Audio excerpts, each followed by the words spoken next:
Hello, I'm Irving T. Duck, and this is your weekly real estate scam report. Today, we are tracking verified transaction fraud, fake rental listings, housing authority theft, deed exploits, and payment traps documented across consumer safety networks as of August 12, 2026. The pattern is clear. Scammers are not just posting sloppy fake ads anymore. They are hijacking email threads, cloning real listings, abusing public records, and pressuring victims to pay before they can verify anything.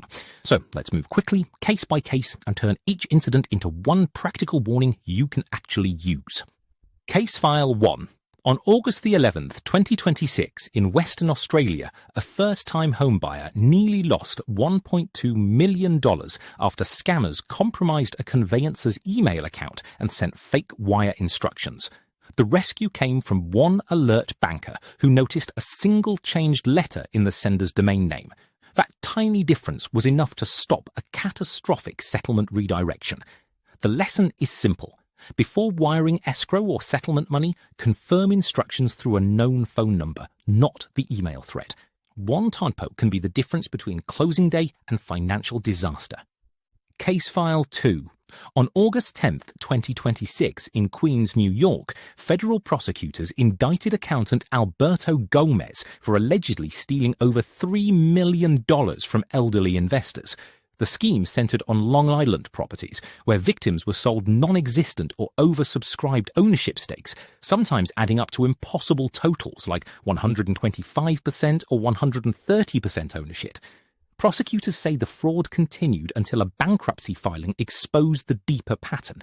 For investors, the warning sign is any deal where ownership records, title documents, and investor ledgers cannot be independently reconciled. Case File 3.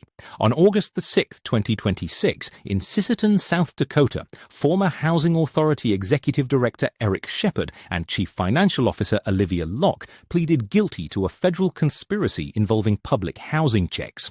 Prosecutors said more than $3.5 million in Southwest Housing Authority funds were diverted away from the people those funds were meant to serve. This is a different flavor of real estate fraud, not a fake listing, but institutional theft inside a housing system. Strong controls matter here, including dual approvals, outside audits, and immediate review when public checks move into personal channels. Case File 4. On August 11, 2026, in San Francisco, California, a federal judge ordered former real estate investor Luke Brugnara held without bail. He was facing trial over $400,000 in pandemic loan fraud tied to PPP and real estate loan applications, and the court said he had spent months evading bench warrants. This case is a reminder that real estate credentials, investor language, and loan paperwork can be used to create a false sense of legitimacy. If a borrower, partner, or promoter cannot withstand basic verification, that is not a detail. That is the deal. Case File 5. On August 3, 2026, in Enfield, London, local authorities recovered an unlawfully sublet social housing unit after using a data matching pilot. The system compared public tenancy records with active short-term rental listings and helped expose a unit being monetized outside the rules. This case is not about a victim sending one deposit to a stranger. It is about scarce housing being removed from eligible residents and converted into improper income. For councils, landlords, and housing providers, the takeaway is that rental abuse leaves data fingerprints when records are actually compared. Case File 6. On August 10, 2026, police in Bermuda issued an urgent alert about fake rental ads demanding money and documents before any physical viewing. Scammers were asking prospective tenants for electronic deposits, identification, proof of income, and viewing fees up front. That combination is especially dangerous because it steals both cash and identity data. A real landlord may screen applicants, but pressure to pay before seeing the property in person should stop the conversation immediately. Verify the address, verify the owner or agent, and never treat a digital fee request as proof that a rental exists.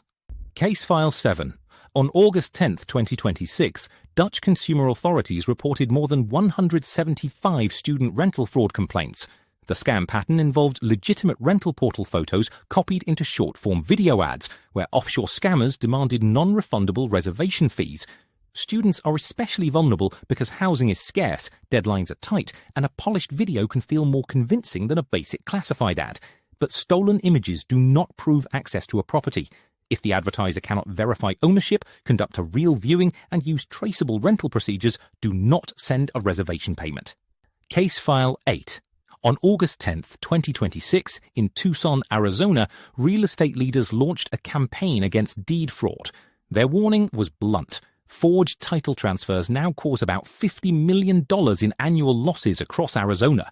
Vacant land, inherited property, and owner-absent parcels are common targets because criminals can file fake paperwork before the true owner notices. Title theft is not always dramatic at first. Sometimes it starts with one quiet document. Owners should monitor county records, sign up for recording alerts when available, and react quickly to any deed, lien, or transfer they do not recognize. Case File 9. On August 3, 2026, in San Francisco, California, overseas scam rings used domestic freelancers to post fake rental ads on online marketplaces. That proxy tactic helped the scams look local and bypass some safety filters. In one reported incident, a victim lost a $2,800 security deposit after trusting the listing and the apparent domestic posting trail. This is why a local phone number or local looking account is not enough. Verify the property through independent records, insist on legitimate access, and be suspicious when the person collecting money cannot prove authority to rent the unit. Case File 10. On July 30, 2026, in Stanford, Kentucky, former housing director Ashley Nicole Leah was sentenced to 13 months in federal prison for diverting $185,000 in public housing funds into personal accounts. The amount is smaller than some cases in today's report, but the impact is still serious because public housing money is supposed to support vulnerable residents and maintain essential services. Fraud inside housing agencies erodes trust twice. First, by stealing funds, and second, by making legitimate tenants doubt the systems meant to protect them. Case File 11. On July 30, 2026, in Tallahassee, Florida, Lakeisha Ann Huggins was federally indicted on 39 counts tied to housing voucher fraud. Prosecutors allege synthetic landlord identities were created to steal $378,000 in Section 8 funds. Voucher programs depend on accurate landlord, tenant, and property verification, so identity manipulation can siphon public assistance away from households that actually qualify. The prevention lesson is administrative, but important. Match identities, bank accounts, ownership records, and property occupancy before money moves, especially when new payees appear suddenly. Case File 12. On July 28, 2026, in Tampa, Florida, mortgage consultant Kenneth Blair pleaded guilty to bank fraud after fabricating tax records to originate $620,000 in loans while he was already on pretrial release. Mortgage fraud often hides behind professional language and thick paperwork, but the core issue is simple. Lenders and borrowers are making decisions based on false income and false risk. When tax returns, bank statements, and borrower representations do not independently line up, everyone in the transaction should slow down before the loan closes. Case File 13. On August 2, 2026, in Dallas, Texas, a renter lost $800 and exposed their social security number after a short-form video scammer promoted a home tour and claimed an emergency family vacation required immediate payment. That emotional setup is common. A believable reason for speed, a friendly tour, and a demand that the renter act before someone else gets the place. But urgency is not verification. If a landlord asks for instant payment and sensitive personal data before you confirm authority, access, and paperwork, treat the whole offer as unsafe. Case File 14. On August 1, 2026, in Sacramento, California, fraudsters broke into a vacant home for sale, replaced the smart lockbox, ran fake tours, and stole $3,400 in cash deposits.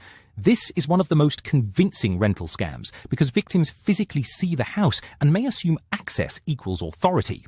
It does not. A person can get inside a property without being allowed to rent it. Before paying, confirm the legal owner, the authorized listing agent, and the lease source through independent records, not just whoever has the key. Case File 15. On August 3, 2026, in Charlotte, North Carolina, an applicant paid a $55 credit check fee through a mandatory link on a fake rental ad. After payment, the poster deleted the listing and kept the referral fee. This is a smaller dollar loss than a wire fraud case, but it scales because many victims can be pushed through the same affiliate-style portal. The warning is that application fees should be tied to a verified property manager, a real rental process, and a real unit. A random link is not a screening system. Case File 16.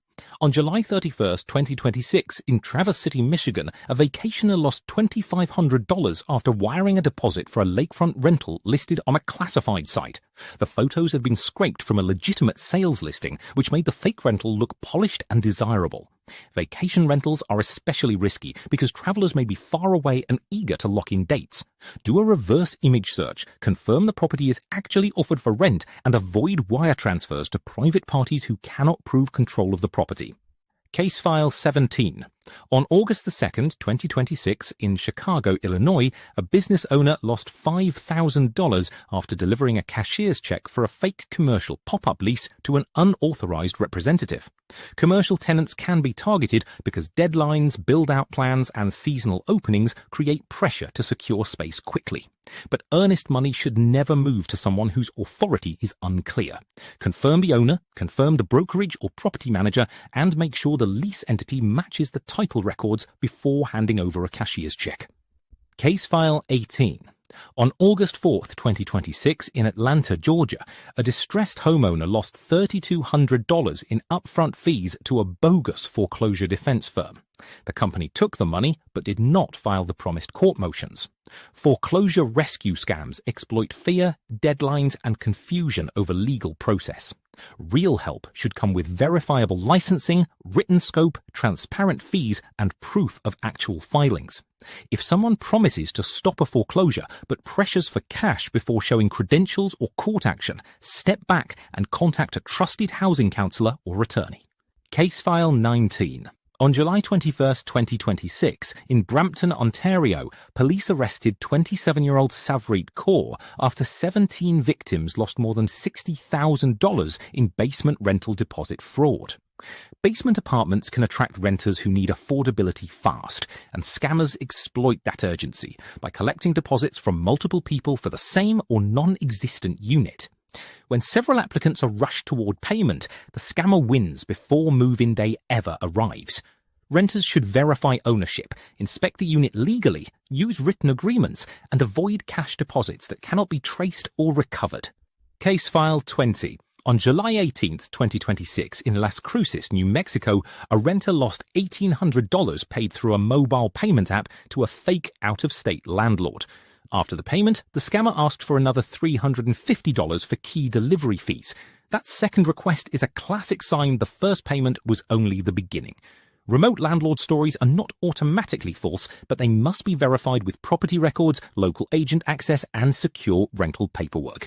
Never keep paying extra fees to solve a problem created by an unverified stranger. That is the tracker for this week. Across these 20 incidents, the repeated danger signs are pressure, unverifiable authority, copied images, altered emails, upfront fees, and payment channels that are hard to reverse. To shield your personal identity and escrow assets from unverified portals, anchor your search to the primary listing authority. Download the Listing Agent Finder on the App Store today, free all summer long.